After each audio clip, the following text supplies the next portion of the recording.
Que Dieu m'accorde 6 heures de vent favorable et je suis en Angleterre. Ça n'est pas seulement une question de vent. Il y a cette flotte anglaise qui croise au large. Nos chaloupes de débarquement ne sont Non, pas l'amiral Villeneuve ne va pas tarder. Il remonte d'Espagne avec 74 bâtiments de guerre. Contre la petite cinquantaine qu'on dispose des Anglais, la messe sera vite dite. Oui, peut-être aurons-nous Dieu avec nous, mais les Anglais ont Nelson. Nelson. Nelson, vous avez tous ce nom à la bouche. Mais qu'est-ce que c'est que votre Nelson? Un petit homme juché sur un fatras de bois, de chanvre et de toile qu'on appelle un bateau. Eh bien, Murat, un bateau, ça se coule. Profite de l'Angleterre, vous êtes condamnés à être passés par les armes. Soldats, préparez vos armes. Bonjour. S'il faut vraiment faire couler le sang, il serait peut-être temps qu'ils soient anglais, parce que la population de Boulogne... Qu'est-ce qu'elle a à dire, la population de Boulogne? J'entretiens 200 000 hommes aux portes de la ville. 200 000 gaillards qui, depuis qu'ils stationnent ici, ont dû faire la fortune de tous les marchands de vin et toutes les putains de la région.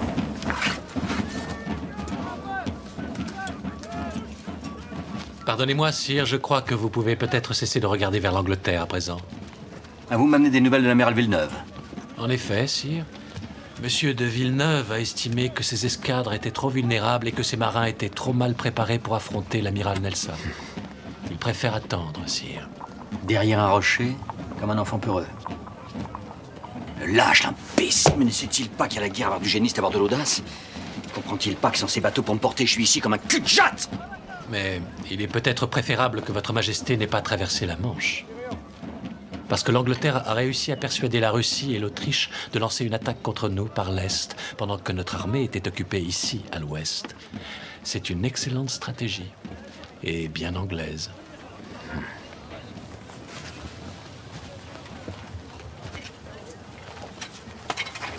Mais les Anglais ont-ils oublié que mon arme, c'est la vitesse? Dans 20 jours, je serai au cœur de l'Allemagne. Murat, changement de programme. Que les clairons sonnent le rassemblement. Départ immédiat, 40 km par jour, 5 minutes de pause par heure. Ça sera épuisant, alors je veux que les tambours précèdent et ferment la marche et qu'ils battent sans cesse pour donner du cœur aux hommes. Avec vous à leur côté, ils n'en manqueront certes pas. Non, je ne serai pas avec eux, je serai à l'opéra, à la comédie, au bal, à la chasse, partout où l'on rit, où l'on s'amuse. Je dois donner le change. Si je suis vu à Paris, jamais l'ennemi n'imaginera que mon armée se précipite à sa rencontre. Je sais, messieurs, on n'a jamais vu 200 000 hommes et tous leurs fourniments exécuter une telle pirouette. Et c'est parce qu'on le croit impossible que nous allons le faire.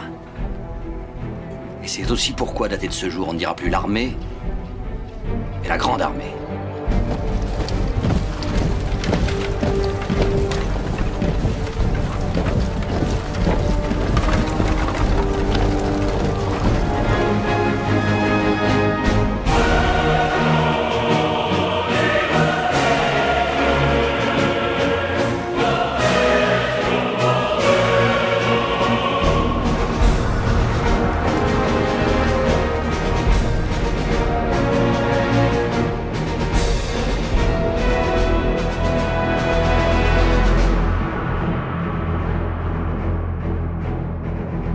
C'est là que se jouera la partie. Soit la Russie et l'Autriche écrasée, la Prusse avec elle, s'il lui prend l'envie de rentrer dans la danse, je serai le maître de l'Europe. Et l'Angleterre n'aura plus qu'à pourrir dans sa tanière. Non, vous avez de la chance, Fouché. Vous revenez aux affaires quand tout va bien. À ce détail près, sire, que les caisses de l'État sont vides. Oh, je les remplirai. Gagner la guerre, c'est faire de l'or. Pour gagner la guerre, sire, il faut la faire. Vos armées sont rangées en ordre de bataille, mais il n'y a pas de guerre.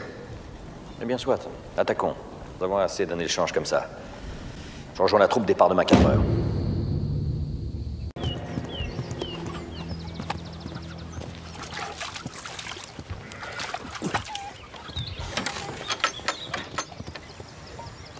Allez-vous-en! Je n'ai plus rien à vous donner! Plus de lait, plus de farine, plus de légumes! Je n'ai plus que mes poules! Et si vous me les prenez et que la guerre continue, qu'est-ce que j'aurai pour vivre? Gardez vos poules, ma brave femme. Nous voulons seulement des chevaux. Vous en avez des chevaux, même que vos culs sont dessus! Il nous faut des chevaux de travail. Pour les atteler à des questions d'artillerie qui se sont embourbées. Et si vous avez aussi des fils pour nous prêter main forte.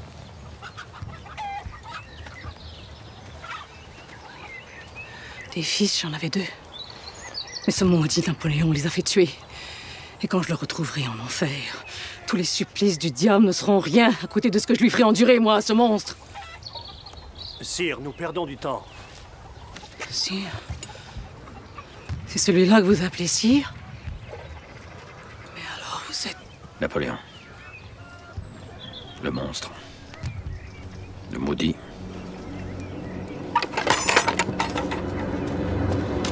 Non, laissez.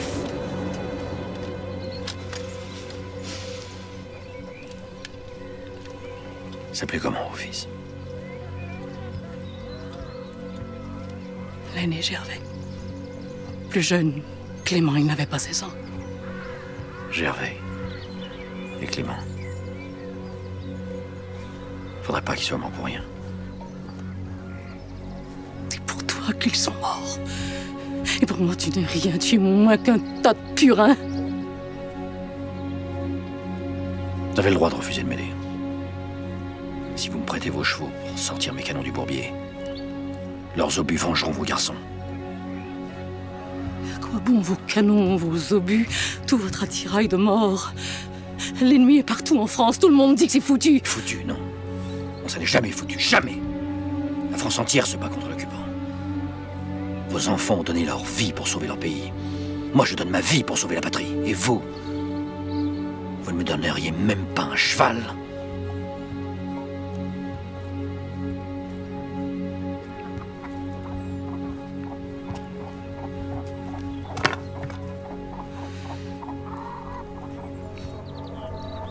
Que l'un de vous vienne avec moi dans l'enclos. On est loin. Loin de quoi? Des bivouacs dans la boue? Des carrosses sur lesquelles on jette des bombes? Des hommes qui t'ont trahi, des femmes qui t'ont été infidèles? Oh. Crois-moi, Napoléon, il n'y avait pas tellement de bonheur à régner sur la France. C'est mon père qui a voulu que je devienne un soldat. C'est lui qui m'a amené en France pour faire mes études. Il m'a pas demandé mon avis. Tu ne serais pas resté de toute façon. Notre île était trop petite. Même la France, tu l'as trouvée trop petite. Il a fallu que tu l'agrandisses. Et encore, et encore. C'est pas la France que je voulais voir grandir, ce sont ses idées. Son amour de la liberté, son audace, sa jeunesse. Voilà ce que je voulais étendre à toute l'Europe. Et l'Europe n'a pas voulu de ton cadeau français. Murat, tu as un moyen, un seul, de me convaincre de ta loyauté. Reviens de Naples avec des troupes prêtes à se faire tuer pour moi.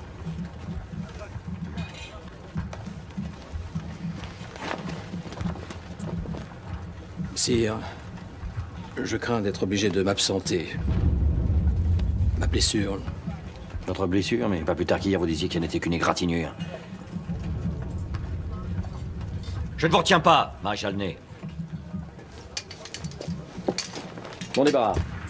Dans la nature aussi, les plus faibles s'éliminent d'eux-mêmes. Eh bien, messieurs, d'autres candidats à la désertion, personne ne m'est indispensable, vous savez. Si. Nous vous aimons. Ils ont le cœur déchiré de vous quitter. Quant à ceux qui restent, la seule chose qu'ils voudraient savoir, c'est la vérité. Selon mes informateurs, la situation en France est sérieusement et rapidement dégradée.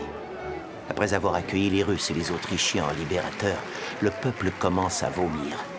L'empereur avait raison, dit-on, de vouloir étriper ces gens-là. Quant au roi Louis XVIII, il fait vraiment l'unanimité, mais contre lui. Les Parisiens en colère sont si nombreux à jeter leurs cocardes blanches qu'il paraît que les égouts s'en sont trouvés bouchés. Diable. Il donnerait beaucoup pour vous voir, sire. Il vous réclame, et de tout cœur. Je dispose ici d'un brick et d'une goélette. Des petits bateaux. Détaillés pour la vitesse, on pourrait peut-être surprendre et tromper la surveillance de la flotte anglaise. Il suffirait d'une nuit très obscure.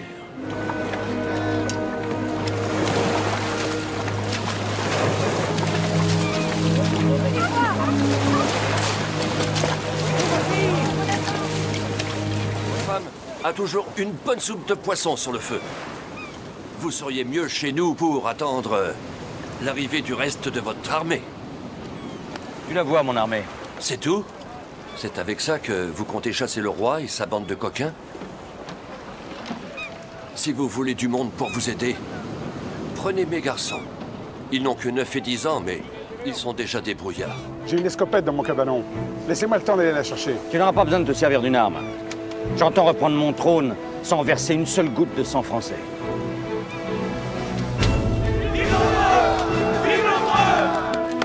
Napoléon se serait échappé de l'île d'Elbe. Quelle idée ont eu ces fichus Anglais de le déposer sur une île? Un homme comme ça, on l'enferme dans une forteresse. Si on veut réussir à l'enfermer, il faudrait l'attraper d'abord. Avec un régiment, nous en aurons facilement raison. Je vais de ce pas offrir au roi de m'en charger. Je lui ramènerai le forcené dans une cage de fer. Vous ne croyez pas qu'il serait préférable de le ramener mort et dans une charrette? Ce serait dommage. Les Parisiens sont si friands d'émotion. Ils seront ravis de le voir enfermé dans sa cage. Agrippé au barreau, rugissant de rage comme un fauve assoiffé de sang qu'il est. Je suis étonné, mais pourquoi autant de haine après une pareille dévotion? On peut vous retourner la question, il me semble. Oh, moi, je n'ai fait que le servir. Et changer de maître est tout naturel dans la vie d'un serviteur. Mais vous l'avez aimé. Tout le monde dit que s'il a tenté de se suicider à Fontainebleau, c'est parce que vous l'aviez lâché. Foutaise. J'étais pas le seul à prendre ma liberté. Presque tous ceux qui l'avaient suivi, qui avaient cru en lui. Et vous n'avez aucune crainte qu'il puisse les séduire encore? Avec quoi? Napoléon n'est plus qu'un homme traqué, isolé. Il n'y a plus que ses pieds pour marcher.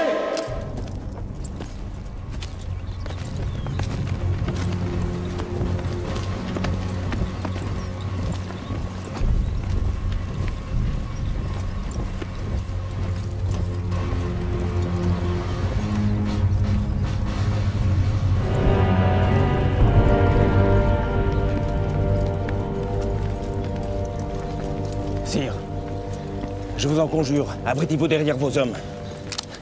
Et laissez-moi essayer de parlementer. Avec les armes à la main, rangez-moi donc ça, Cambronne. Mais sire! Non, merde! Plaît-il? Non, rien. Je reconnais leurs insignes. C'est le 5e de ligne. C'est Ney qui les commande. Soldats! Prêts à faire feu!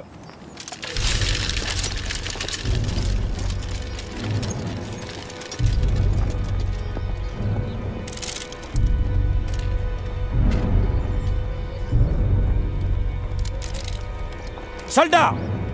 L'arme au pied!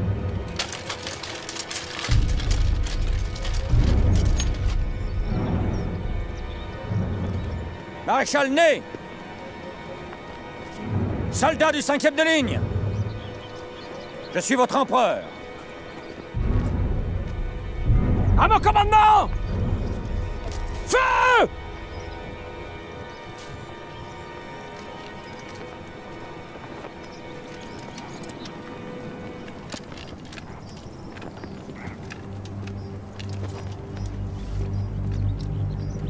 Sous-officiers!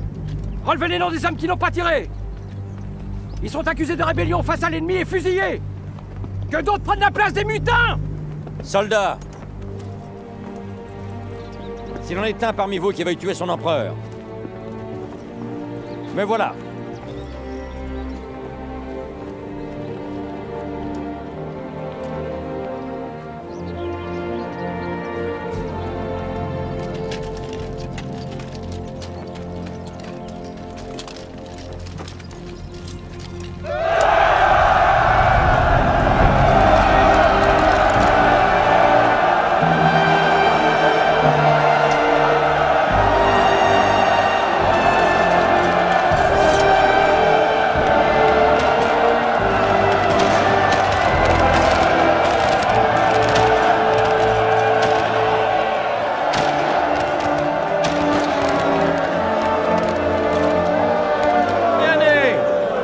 Faut du temps. Autrefois, tu étais toujours le premier à venir prendre mes ordres. Mais garde ton sabre, imbécile, sinon avec quoi défendras-tu ton empereur?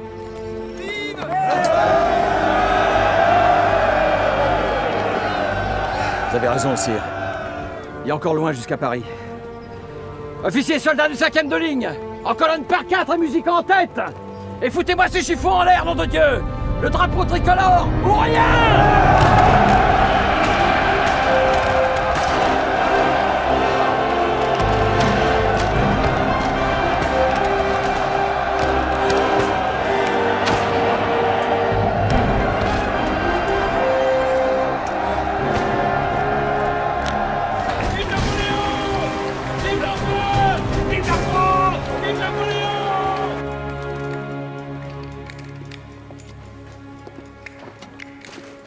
Mes pauvres pieds. Et en plus de tout, il pleut. Poussez-moi là, au corps. Voilà. Bien obligé puisqu'on prétend me faire la guerre. Mais ce n'est pas moi qui demande du sang. Tôt ou tard, on finira par reconnaître que mon intérêt a toujours été de faire la paix. Et que si je ne l'ai pas faite, c'est qu'à chaque fois, on m'en a empêché. Sire, le maréchal Murat désire voir votre majesté. Murat, le mot en retard. Je croyais que tu devais venir me rejoindre. Après être passé à Naples chercher de soi-disant renforts. C'était il y a plus d'1 an déjà. Oui, je ne te le fais pas dire. Je sais que vous et moi avons eu une déplorable année, sire. Mais à quelque chose, malheur est bon, dit-on. Lorsque j'ai perdu la couronne de roi de Naples, je suis pleinement redevenu ce que j'étais. Le maréchal Murat. Murat, le grand cavalier. Celui dont vous aurez besoin pour cette guerre qui s'annonce. Besoin? Je ne crois pas. Ni besoin, ni surtout envie.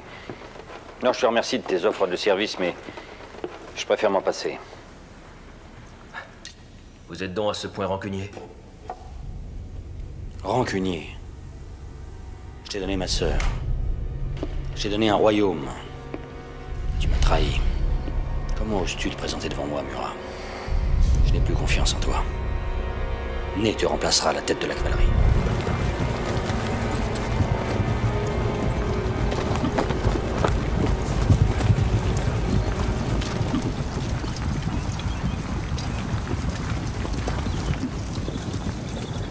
Nous allons affronter les régiments du Hanovre et du Brunswick, de Bavière et de Wurtemberg, les Hessois et les Piémontais, les Hollandais, les Belges, les Russes et les Prussiens, les Autrichiens et les Anglais.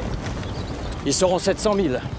Et nous seulement 200 000. Non, ils seront 700 000 quand ils auront réuni leurs forces. Il faut les attaquer séparément. Battre les Prussiens de Blücher et les Anglais de Wellington avant qu'ils n'aient pu effectuer leur jonction. Je vous offre les Prussiens, Grouchy. Je vous remercie, sire. Et vous, les Anglais. Avec plaisir, sire.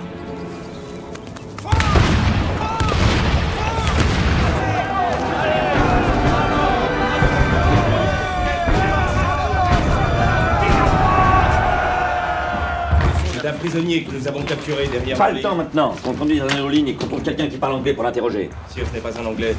C'est un Prussien. Un Prussien? Comment ça, un Prussien? Où l'a-t-on pris? Cette armée qui s'approche. Ce n'est pas Grouchy. C'est toute l'armée prussienne avec Blücher en tête. Couvrez la retraite!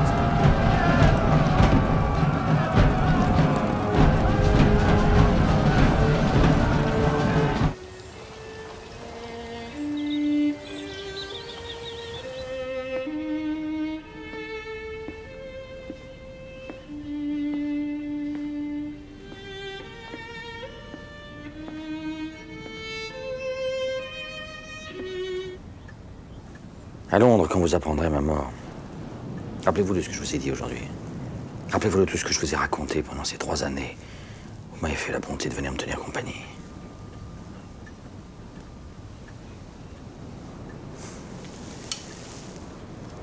Soyez ma petite bouteille à la mer, voulez-vous. Expliquez-leur à tous qui se sont trompés sur mon compte. Que je ne suis pas un monstre.